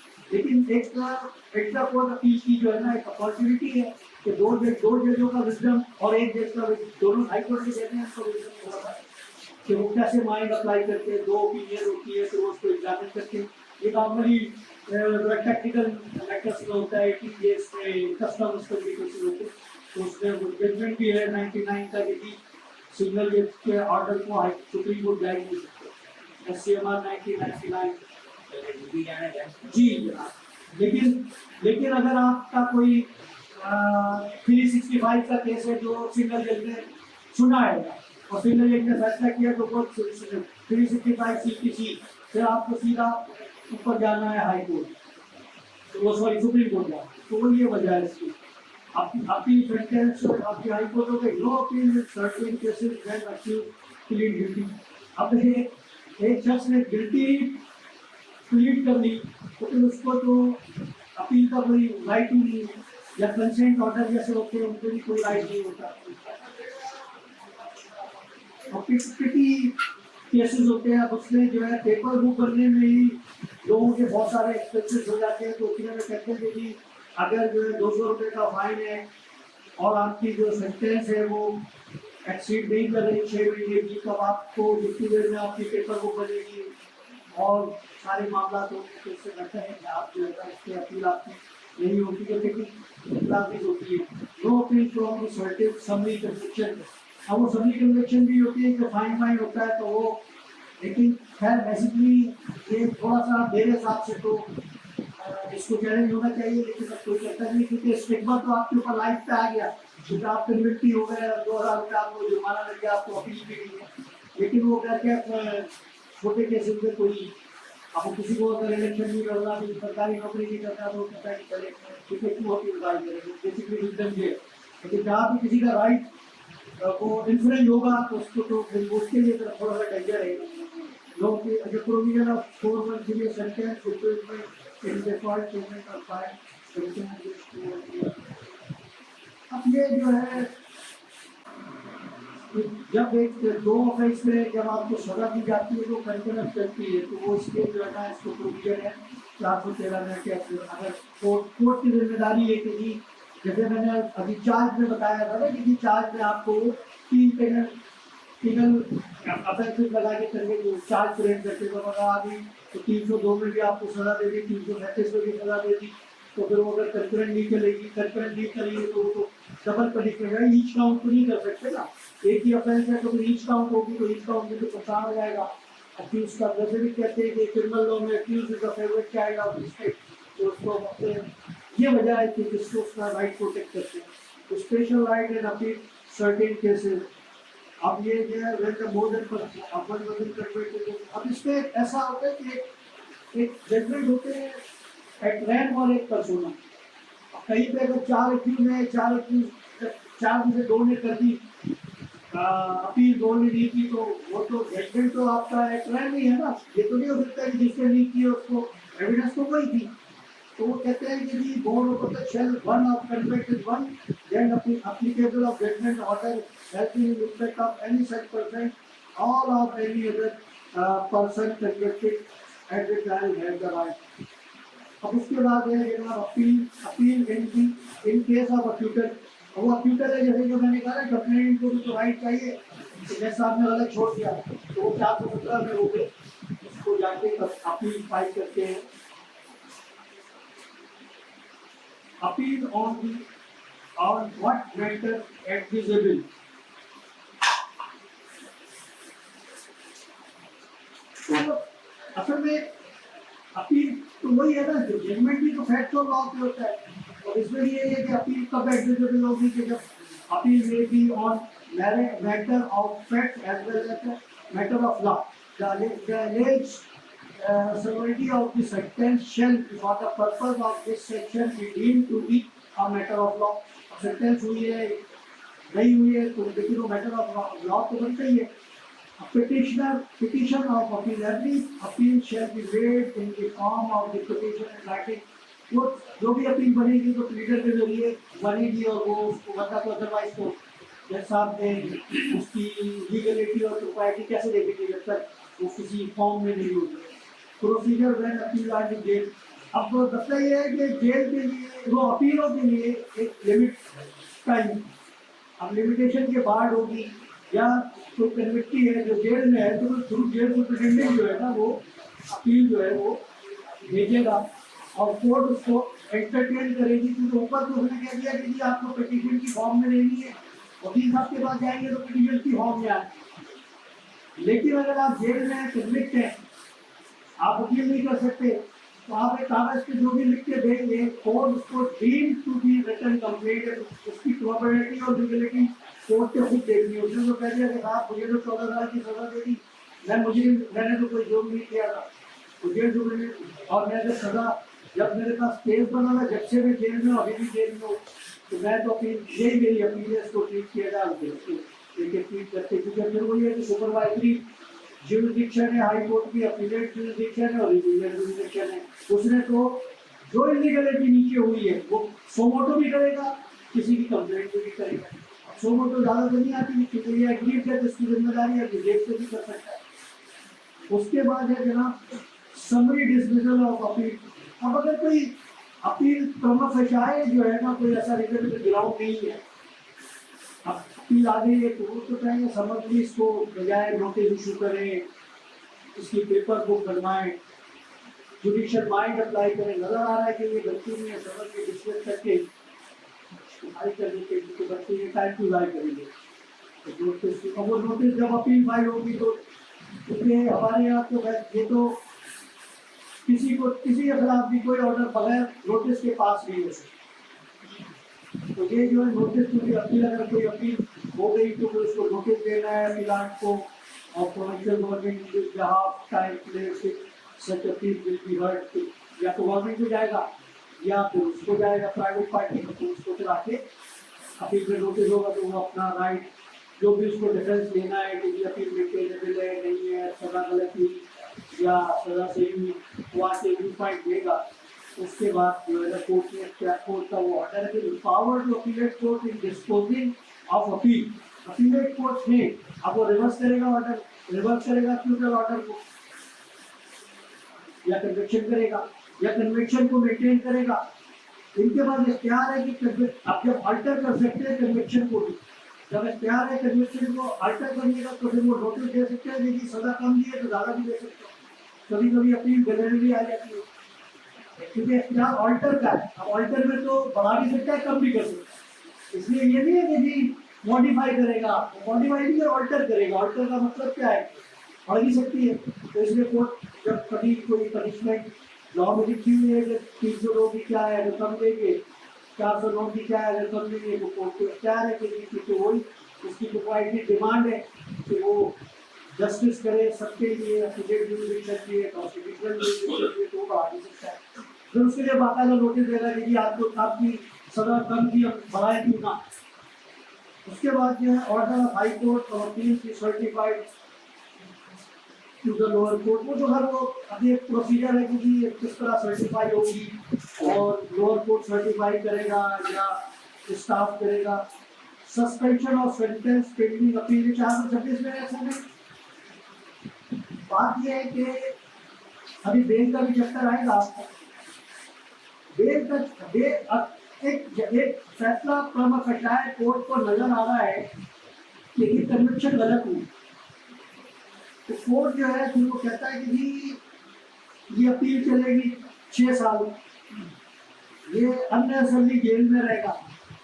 पंचायत नजर आ रहा है कि जी ये सस्पेंशन, ये जो कन्विक्शन है इसको सस्पेंड कर दिया जाए फॉर द टाइम भी, जब तक अपील डिसाइड नहीं हो जाती। तो फिर वो जो है ना कोर्ट को इख्तियार है। वैसे नॉर्मली कोर्ट जो है, कोर्ट को एक और इख्तियार भी है कि अगर लेसर पनिशमेंट हो अप टू 5 ईयर, तो कोर्ट को इख्तियार है कि वो जो है ना फौरन जो है ना सस्पेंड कर सकता है आपकी पनिशमेंट को जब तक आपकी अपील नहीं चले। लेकिन जो 5 साल से ज़्यादा होते हैं तो कोर्ट दोनों पार्टी को सुनने के बाद ये एविडेशन करता है कि वाकई कन्विक्शन सही हुई है या नहीं है। जरूरी है कि सस्पेंड भी हो जाए, 6 साल की सज़ा सस्पेंड नहीं हो सकती। जैसे कि वो बेलेबल अफेयर में बेलेबल अफेयर में तो बेल राइट है और नॉन बेलेबल अफेयर में मैटर ऑफ राइट नहीं है। इसी तरह यहाँ पे भी है। तो वो ये arrest of accused in appeal from the executor, अब वो जब एक्यूटर होगा, अगर अपील में उसको सजा हो गई, ऑर्डर रिवर्स हो गया तो अरेस्ट हो जाएगा। अपीलेट कोर्ट ने टेकन फर्दर एविडेंस। अब कभी कभी ऐसा होता है कि वैसे नॉर्मली कोर्ट करता नहीं है, लेकिन कहीं पे एंड ऑफ जस्टिस अभी आपने क्वेश्चन पूछा था कि जी तो किया है कि कोर्ट को ये समझ में आता है कि जी प्रमा फेसाई जो है ना, जहाँ पर प्रोसिक्यूशन ने कोई गड़बड़ की है, अगर ये गवाह यहाँ आ जाता है या ये डॉक्यूमेंट तो उसने हाइड किए हैं, तहसील तो नहीं कहेंगे हाइड किए हैं, अगर ये डॉक्यूमेंट रिकॉर्ड पे आ जाए तो ये हो सकता है कि इंसाफ के तकाजे पूरे करने के लिए अगर हमको डॉक्यूमेंट रिकॉर्ड पे ले लें और अदर साइड को कन्फर्म कर दें तो फिर जो है ना कोई एक अच्छा फैसला आ सकता है। तो ये कोर्ट को इख्तियार है अपीलेट कोर्ट को, तो अगर वो ये समझता है कि ये डॉक्यूमेंट एसेंशियल है फॉर एंड ऑफ जस्टिस, तो फिर वो अपीलेट कोर्ट जो है ना वो करता है। लेकिन अपीलेट कोर्ट जब कोई डॉक्यूमेंट रिकॉर्ड पे लेगा तो कन्फर्म करेगा। The procedure where the judge of court of equally divided.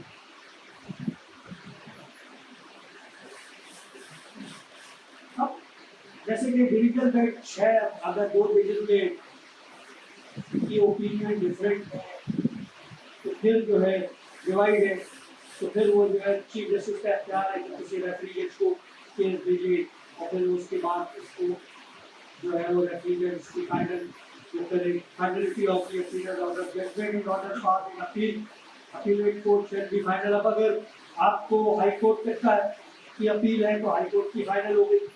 अब अगर आपको आगे सुप्रीम कोर्ट का जब अपील फाइनल हो गई तो वो कन्विक्शन खत्म हो, वो जो एक्ट जो है ना फाइनलाइज हो, जो एक्ट कमीशन और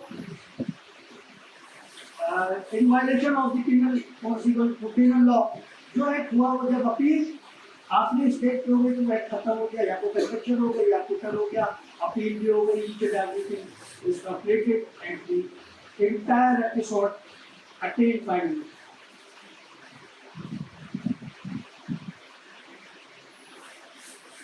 अबेटमेंट ऑफ अपील, अगर मुलजिम की डेथ हो जाती तो अपीलें अबेट हो जाती है। तो क्रिमिनल में तो बड़ा एक हुआ है कि अगर आप ड्यूरिंग ट्रायल भी अगर आपकी डेथ हो जाए तो फिर वो लीगल हेल्प पे दी जाती तो अबेट हो जाती है, अपील भी इसी तरह अबेट की जाती है। और एक जो इम्पोर्टेंट चीज है वो है बेल।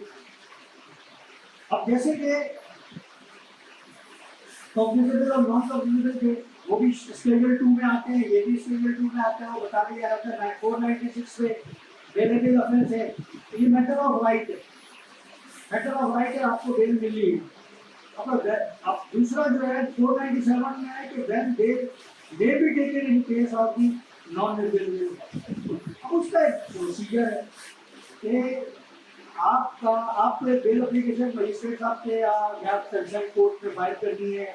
वो उसको जो है अक्यूज की पनिशमेंट के मुताबिक उसको एग्जामिन करते हैं, एविडेंस के मुताबिक एग्जामिन करते हैं और उसके बाद अदर साइड को जो है वो नोटिस करके कोर्ट ने एक क्राइटेरिया बनाया हुआ है। उस क्राइटेरिया में अगर वो आ जाते हैं प्रोविजन से हमारे 497, अब वो 497 के कुछ प्रोविजन है, सिक पर्सन है, 16 ईयर एज की बात है, उसके बाद जो है ट्रायल के डिले की बात है, तो सॉरी, और जो है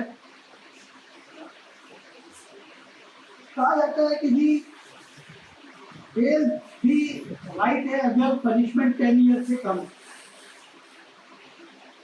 10 ईयर से कम है। ये प्रोबेबिलिटी क्लास कहलाती है कि जी अगर आपकी पनिशमेंट 10 ईयर से कम है तो फिर आप इसकी बेल दीजिए अनटिल अनलेस कि कोई एक्सेप्शनल सर्कमस्टेंसेस नहीं हो, जो एविडेंस चीफ के जज साहब से कह रही हो कि साहब ये जुर्म इसने किया है, फिर जज साहब को कॉशियस होना है, फिर वो उसके 497 बन के प्रोविजन में नहीं आएंगे क्योंकि क्रम पेशा है, case is not made out, evidence इसके खिलाफ। क्योंकि उसमें यह है कि 497 वन में यह है कि reasonable ground to believe that the offence is not committed by this man. तो फिर अब उसको जेल में रखेंगे, उसके बाद जब उसका ट्रायल होगा वो छूट जाएगा तो फिर उसको अन्य जेल में रखा जाएगा, ये जरा थोड़ी उसके साथ ज्यादती हो जाएगी। लेकिन अब जब क्रम पेशाए नजर आ रहा है कि ये जेल है, चाहे वो 3 साल की सजा लो, फिर ये मजिस्ट्रेट साहब को कॉन्शियस होगा, वो फिर जो आपको एक ग्रेस है कोर्ट की तरफ से, कानून की तरफ से, हुकूमत की तरफ से, वो फिर नहीं मिलेगा क्योंकि एक्सेप्शनल सर्कमस्टेंसेस हो गई। जब एक्सेप्शनल सर्कमस्टेंसेस हो गई तो फिर अभी जो है ना हमारे यहाँ जज साहबान जो है 489 में वो एक्सेप्शनल सर्कमस्टेंसेस बड़े गौर से देखते हैं, क्योंकि चेक भी आपका होता है, फाइन भी आपके होते हैं, क्योंकि एक्सेप्शनल वैसे तो और केसेस में इतनी आसानी से नहीं नजर आती, लेकिन इस केस में बड़ी आसानी के साथ नजर आ जाती है। उसके बाद एक तो ये बेल का ये हो गया, तो पावर टू डायरेक्ट अपनी अगर बेल होती है वो 498 में श्योरिटी का मामला है। एक पर्सन है खुद कोर्ट में आके सरेंडर करता है, कोर्ट नॉर्मली उनको बेल इसलिए दे देता है कि वो जो है उसकी बोनाफाइडी देखता है कि जी वो खुद आ रहा है कोर्ट में, मैं जा नहीं रहा, वो खुद आके कहता है कि जी I tend to face my trial as there is a false case against me. तो खुद जब स्टेप इन होता है तो फिर जो है वो थोड़ा सा कोर्ट उसके लिए एक सहमति रखता है कि ये खुद आ रहा है, वरना इसको अगर इसके खिलाफ कुछ बनेगा, वारंट दूंगा, ये भाग जाएगा। तो इसलिए जो है 490 और 498 A granted to a person not in a custody, वो उसी का पार्ट है, तो उसको बेल देनी है। कि 499 में वो बेल बॉन्ड आपकी अक्यूज है, क्योंकि वो हर देखते आएगा, सिक्योरिटी देगा, और उसके बाद फिर 500 है डिस्चार्ज ऑफ द कस्टडी। अब वो जब एग्जीक्यूशन ऑफ बॉन्ड हो जाएगा तो फिर उसको जिसपे श्योरिटी दी है उस असल में डिस्चार्ज नहीं होता, वो तो मेरा जिसपे श्योरिटी दी है कोर्ट उसको कह देता है कि भाई ये तो कोर्ट का मूल्य है, आपका है, आपने अस्पताल को पेश करना होना है, आपकी श्योरिटी दी, वो फिर फॉरफिट हो जाती है। तो वो इसलिए जो है power order sufficient weight weight that was taken. अगर कोई आपकी जो है ना इनसफिशिएंट सिक्योरिटी होगी तो कोई ऑर्डर कर सकता है कि आपने जो है शोर को दिया था, आप जो है ना इसको तो फिर उसके बाद पांचवा है any surety they at any time apply to magistrate discharge the bond. अब एक आपने मुझे श्योरिटी बनाया, इनकी बेल दिया, मुझे कल अंदाजा हो गया कि आप ये तो स्केप बना कर दिया, तो मैं तो मारा जाऊंगा। तो फिर मैं कोर्ट में आता हूँ, कोर्ट में आके कोर्ट को बताता हूँ कि साहब अब पेमेंट जाए जो होगा, मेरी जितनी कैपेसिटी थी मैंने इतने से जो है ना श्योरिटी पे इसको रिटेन कर दिया, मुझे अप्रीहेंशन है कि ये श्योरिटी पे ये कम कर जाएगा। रिपोर्ट कहता है कि ये अपनी सूरत है कि भाई आप दूसरी श्योरिटी का इंतजाम करो, इन द मीनवाइल आप दूसरी श्योरिटी का इंतजाम करो। जब तक टाइम दे देता है, टाइम पे नहीं आते तो उसको कस्टडी दे देता है, सिक्योरिटी वापस कर देता है। लेकिन अगर आपने इन टाइम कोर्ट को नहीं बताया और वो जंप कर गया तो फिर आपकी श्योरिटी जो है वो फॉरफिट हो जाती है। तो ये आप ये है सारा मामला। आप अगर कोई क्वेश्चन आंसर हो तो आप कर सकते हैं। क्या तैयार करिए उसी का माशाल्लाह 154 में तो सर ये ऐसे केसेस भी होते हैं कि आजकल जो मुद्दई होता है तैयार का वो अपनी मेरी ख्वाहिश के मुताबिक ऐसे लोगों को जो लिफ्ट होती है उनका नाम भी डाल देता है, उन्हें पता ही नहीं होता हमारे पास एफआईआर कटी है, और उसके बाद वो एफआईआर डिसाइड हो जाती है, मजिस्ट्रेट साहब उसे डिस्प्लाई कर देते हैं, उसको जो भी होता है वो 12 में कोई बंदा उसमें लिटिल हो जाता है और वो केस खत्म हो जाता है।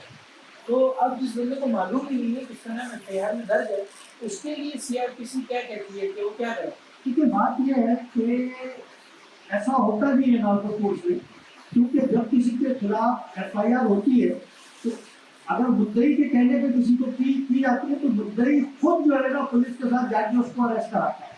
ठीक है, अब अगर ये ऐसा नहीं है, अगर आपको ये पता चला कि जी आपके खिलाफ एक एफआईआर है, आप इस पे एब्सकॉन्डर डिक्लेयर हो गए, आपको एफआईआर पता चल गई है, अब आप उस कोर्ट में जाएंगे जिस कोर्ट में वो एफआईआर डिस्पोज हुई है, और वहां जाके आप पहले अपनी बेल लेंगे। जैसे 498 ये इसीलिए कहता है कि आप वहां जाके बेल लेंगे, वो केस ओपन होगा, क्योंकि आपको सिर्फ ये प्रमुख बताना है कि this was not my knowledge, ये मुझे नहीं पता था। तो मुझे कल पड़ोसी ने बताया कि जी आपका मुझे पता चला था कि जी आपके खिलाफ कोई एफआईआर थी और वो आपकी एफआईआर डिस्पोज हो गई, जिससे आप एक्सपर्टर हो गए। फिर 498 के तहत आप जाके बेल लेंगे और फिर उस केस वापस खुलेगा और फिर आप उसको ट्रायल चलाएंगे।